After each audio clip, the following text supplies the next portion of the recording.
Hi guys, ഇന്ന് ഞങ്ങളിതാ മഞ്ഞൾ പുഴുങ്ങുന്ന വീഡിയോ ആണ് കാണിക്കാൻ പോണത്. ഞങ്ങളുടെ വീട്ടിൽ തന്നെ ഉണ്ടായ മഞ്ഞൾ ഞങ്ങൾ പറിച്ച് കഴുകി പുഴുങ്ങാൻ വെച്ചേക്കാണ്. പുഴുങ്ങിയിട്ട് ഞങ്ങൾ ഉണക്കാൻ വെക്കാനാണ്. അപ്പം അതൊക്കെ നിങ്ങളൊന്ന് കണ്ടു നോക്കൂ.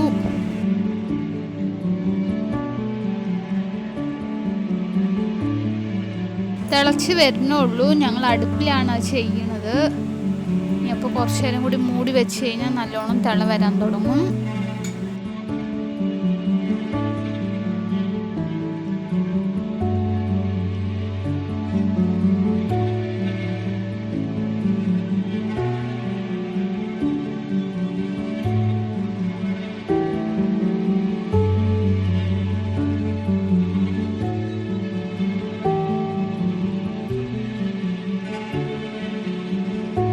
നല്ലോണം തിളച്ചിട്ടുണ്ട്. ഇത് മതിയാവും.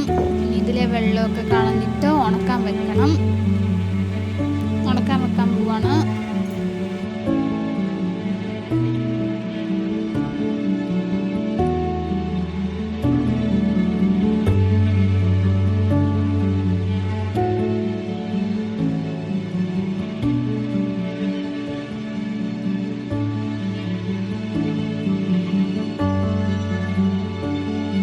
ഒന്നുണങ്ങി കഴിഞ്ഞാൽ അത് കട്ട് ചെയ്യണം. കട്ട് ചെയ്തിട്ട് വേണം പിന്നെ ഉണക്കാൻ. നല്ലോണം ഉണങ്ങി കിട്ടണമെങ്കിൽ ചെറുതാക്കി നമ്മൾ കട്ട് ചെയ്യണം.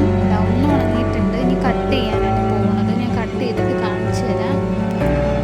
കുറച്ച് കട്ട് ചെയ്യുന്നുണ്ട്. ചെറുതാക്കി കട്ട് ചെയ്താൽ പെട്ടെന്ന് നമുക്ക് ഉണങ്ങി കിട്ടും. കട്ട് ചെയ്തതാ ഉണക്കാൻ ഇട്ടിട്ടുണ്ട്.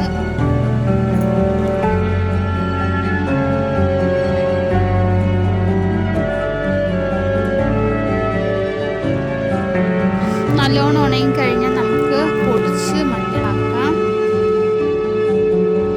ഇതാണ് ഞങ്ങൾ വീട്ടിൽ പൊടിച്ച മഞ്ഞൾപ്പൊടി. ഞങ്ങളിങ്ങനെയാണ് ചെയ്യുന്നത്. അപ്പോൾ എല്ലാവർക്കും ഇഷ്ടപ്പെട്ടെങ്കിൽ ഒന്ന് ലൈക്ക് ചെയ്യണം.